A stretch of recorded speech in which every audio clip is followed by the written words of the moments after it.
सास बहू में हंगामा, घर आए शकुनी मामा। सुबह सुबह सास अपने भाई को फोन लगाती है। हेलो, अरे किधर है तू? बहन की कोई खबर नहीं लेगा? यहाँ मेरी सारी सत्ता लूट रही है धीरे धीरे करके। अरे क्या हुआ दीदी, सुबह सुबह ये रुदाली क्यों शुरू कर दी? ऐसा क्या पहाड़ा टूटा है? अरे तेरे धर्मराज ससुर ने तिजोरी की चाबी बहू को दे दी है। पैसों का हिसाब भी उसी के पास रहता है। सिर्फ तिजोरी की ही नहीं, बेटे की चाबी भी उसी के पास है। अब उसी की बात सुनता है। अरे जल्दी से आ जाना, वरना तेरी बहन कंगाल हो जाएगी भाई। अरे बहन श्री, रहो टेंशन फ्री। आ रहा हूँ मैं, तेरी बहू का पासा पलटने। अगले ही दिन मामा घर में आ टपकते हैं। अरे मामा जी, पाए लागू। बहू, पाँव छूके पैरों के नीचे की जमीन खींचना तो कोई तुमसे सीखे। हाँ, क्या मतलब मामा जी? अरे तुमने अपनी सास के पाँव छुए और पूरे घर की सत्ता हड़प ली। साले हैं? साहब, साले साहब कब आए आप? आ तो 40 साल पहले गया था। तुम्हारा दिमाग कुछ ज्यादा ही चलता है और जुबान भी। खैर, तुम्हारी बहन पे गए हो ना इसीलिए। जीजाजी, आप काफी मजाकिया हो गए। वैसे बहू ने घर की सत्ता हड़पी नहीं है, उसको दी गई है। वो गुणी है, समझदार है और उत्साही भी है। एक किताब भी लिख दीजिए ना अपनी बहू की तारीफ में जीजाजी। तभी सास वहाँ आ जाती है। अरे भाई, मेरे भाई आ गया तू। आजा आजा आजा, तेरे लिए पकवान बनाए हैं मैंने। हाँ हाँ साले साहब, खाइए। आपके घर में तो मिलते नहीं होंगे पकवान। क्या मतलब? मतलब आपके घर में आपकी बहन थोड़ी ना रहती है, उनके हाथ के पकवान थोड़ी ना मिलते होंगे, यही कह रहे थे ना ससुर जी? हाँ बहू, यही कह रहा था मैं। सास अपने भाई को अंदर ले जाती है और कहती है, ये हलवा खा के कुछ जलवा दिखा दे भाई। लूडो। अरे हाँ हाँ, लूडो भी खेल लेना। पहले बहू के हाथ से सत्ता लेने की कोई तरकीब ढूंढो। लूडो खेलेंगे, जो जीतेगा सत्ता उसकी। अरे पर मुझे तो खेलना ही नहीं आता।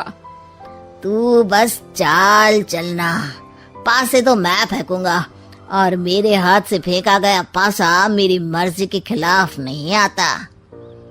अरे लेकिन तेरे जीजाजी रहेंगे तो ये काम कैसे होगा?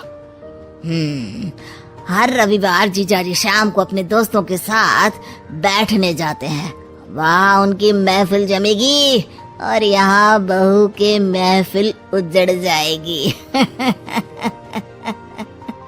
अरे एक नंबर का कमीना है तू। जैसी दुनिया वैसे हम बहना। रविवार की रात सास, बहू, बेटा और सास का भाई एक साथ बैठे हुए होते हैं। अरे थोड़ा मनोरंजन हो जाए तो मजा आ जाए। हाँ हाँ, लूडो खेलते हैं। अरे वाह, बहुत अच्छा आइडिया है। हाँ हाँ, हम 4 लोग हैं, आराम से खेल सकते हैं। लूडो एक ऐसा खेल है जो खेलने से ज्यादा देखने में मजा आता है। तो भांजे तुम और हम बस देखेंगे। यानी सास और बहू में होगा मुकाबला। आ जाओ, देखते हैं किसमें कितना है दम। खेल होता है शुरू। पहली बाजी बहू जीत जाती है। क्यों सासू माँ, कैसी रही? अरे एक ही खेल जीती है, इतना घमंड ना कर। खेली तो तुम बहुत अच्छा हो बहू, लेकिन ऐसे फीके फीके खेलने में मजा नहीं आ रहा। कुछ दांव पे ना लगे तो क्या मतलब? ठीक है, आप जो कहेंगे मैं दांव पर लगा दूंगी। वादा करो, खेल छोड़ के भागना मत। अरे हाँ मामा जी, पक्की बात। क्योंकि मेरी बहना कच्ची खिलाड़ी है, तो उसकी तरफ से पास से मैं फेंकूंगा। बुढ़ापे में तो वैसे भी हाथ कांप रहे हैं। पास ही क्या फेंकेंगी सासू माँ। बहू को पता नहीं था कि मामा के फेंके पासे हमेशा सही बैठते हैं। वो बस पहली बाजी जीत के खुद को चैंपियन समझ रही थी। अगर मैं हार गई तो बहू को अपने पुराने गहने दे दूंगी, और अगर बहू हार गई तो तिजोरी की चाबी और घर के पैसों के हिसाब की जिम्मेदारी वापस मेरे हाथ में दे देगी। हाँ हाँ मंजूर है मुझे। अरे रुको तो, थोड़ा सोच समझ के। अरे सोच लिया और समझ भी लिया। दूसरी बाजी शुरू होती है। मामा के फेंके एक भी पासे उनकी मर्जी के खिलाफ नहीं जाते। बहू को पसीना आ जाता है, पर सास को टक्कर नहीं दे पाती। आखिरी गोटी के घर में जाने के लिए सास को 1 नंबर चाहिए, जबकि बहू एक बार भी घर में नहीं पहुंची है। अरे क्यों बहू, अब कैसी रही? ये गोटी अंदर जाएगी और तिजोरी की चाबी बाहर आएगी। मैंने बोला था तुमसे कि मामा से पंगा मत लो। मुझे क्या पता था कि ये मामा नहीं, मामा शकुनी है। मामा पासा फेंकता है और सास जीत जाती है और घर की सत्ता वापस सास के हाथ में आ जाती है। बहू रोने लगती है। इतने में ही वहाँ ससुर जी आ जाते हैं। अरे रो क्यों रही हो बहू? क्योंकि मामा ने मुझे मामू बना दिया।